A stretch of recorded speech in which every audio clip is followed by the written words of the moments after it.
वो चाहते हैं कि हम खून देंगे। आज पूछो किसी को कि कोई बाबा साहब के नाम पे मरना चाहता है तो हजारों आपको कहता है कि हम मरने के लिए तैयार है। बाबा साहब डॉक्टर बी.आर. अम्बेडकर बुद्ध में भारत देखना चाहते थे, पूरा भारत के अंदर बुद्धिस्टों को देखना चाहते थे। तो ये सपना बाबा साहब का, जो बुद्धिस्ट तमाम देश को बुद्धिस्ट बनाना चाहते थे, क्या सपना था और क्यों बाबा साहब ने ऐसा सोचा कि सबको बुद्धिस्ट बनाए, जबकि सारे लोग तो हिंदू हैं, हिंदू मुस्लिम सिख ईसाई हैं, लेकिन उसके अंदर बुद्धिस्ट बनाना क्यों चाहते थे बाबा साहब, वह बताएं। यहाँ भारत में या वर्ण व्यवस्था थी, नात जात था। हिंदू धर्म में हम जो SC ST और OBC समाज है वो बहुत पीड़ित था। बाबा साहब ने जब से उन्होंने ये देखा कि भारत में जिस तरह से हिंदू धर्म का प्रावधान है, जिस तरह चलता है, ये बहुत ही खराब व्यवस्था है और इस खराब व्यवस्था को उनको भी अनुभव हुआ था और उन्होंने विदेश जाके ये बहुत पढ़ाई की और उन्होंने संकल्प लिया कि मैं मेरे समाज को SC ST OBC इस हिंदू धर्म की ये दुरा से पाप से छुटकारा दिलाऊंगा और मैं मेरे समाज को विकास करूंगा। ये जो नर्क भरी जिंदगी मेरी समाज जीती है उसको मैं मानव के समक्ष में उनको ले जाऊंगा। तो हमने भी संकल्प बाबा साहब का जो सपना था, उस सपने को कहाँ तक देखते हैं कि आज बाबा साहब का सपना साकार होता हुआ कहाँ तक नज़र आता है, और अगर साकार होता हुआ नज़र नहीं आता है तो किस तरीके से बन पाएगा ये बुद्ध में भारत। बाबा साहब का सपना जो है, उनका 2 सपना था, समतामूलक, न्यायमूलक और भ्रातृमूलक ये देश का शासन होना चाहिए। दूसरा था भारत को बौद्धमय बनाना। तो ये दोनों संकल्प, जैसे हमारे मान्यवर कांसीराम साहब ने उसको भारत में शासक बन के तो उन्होंने संकल्प पूरा किया है, पर बौद्धमय भारत का संकल्प अभी पूरा नहीं हुआ है।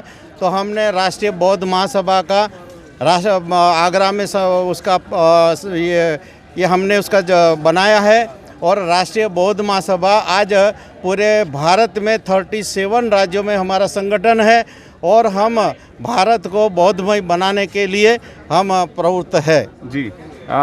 तो ऐसा लगता है आपके विचारों को सुनकर, जो आज इस तरीके से आपने विचार दिया है, 40-50 से ज़्यादा आपकी शाखाएं काम कर रही हैं, तो बहुत जल्द बाबा साहब का सपना साकार होता हुआ नज़र आता है। लेकिन मैं एक छोटा सवाल ज़रूर पूछूंगा, बुद्धिस्ट होने से पहले क्या जो आज अम्बेडकरवादी बोलते हैं, क्या वह लोग अम्बेडकरवादी बन गए हैं या नहीं बन पाए हैं, और वो भी अगर नहीं बने तो किस तरीके से बन पाएंगे? क्योंकि जब कोई ओकेज़न होता है, चाहे वो संकल्प भूमि पर आना हो या बाबा साहब के परिनिर्वाण पर आना हो या बाबा साहब की जयंती पर आना हो, तो लोग अपने आप को अम्बेडकर बोलते हैं, अम्बेडकरवादी बोलते हैं, बिल्ला लटकाएंगे, टोपी लगाएंगे, नए नए तरीके के चीज़ें दिखाएंगे, लेकिन वो अम्बेडकरवादी होते हैं नहीं होते हैं? क्या कहना चाहेंगे? वो जो भी बाबा साहब का मानता है कि मैं अम्बेडकरवादी हूँ, तो वो कोई बिल्ला लगा के नहीं घूमेगा कि ये अम्बेडकरवादी है।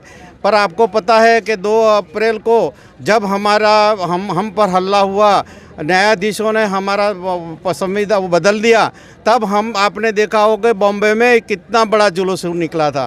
तो सब अम्बेडकरवादी है, ऐसा नहीं कि वो हमें वो बिल्ला लगाए वही अम्बेडकरवादी है। आज जितने भी आप देखते हैं पूरा अम्बेडकरवादी है।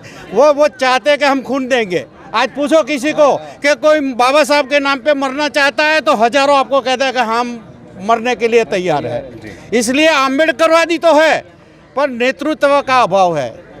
हमको सही नेतृत्व नहीं मिला। कांसीराम साहब ने नेतृत्व दिया, उसके बाद सही नेतृत्व नहीं मिल रहा है।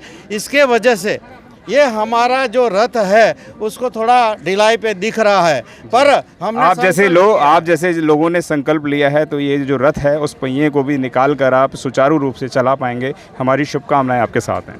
Thank you.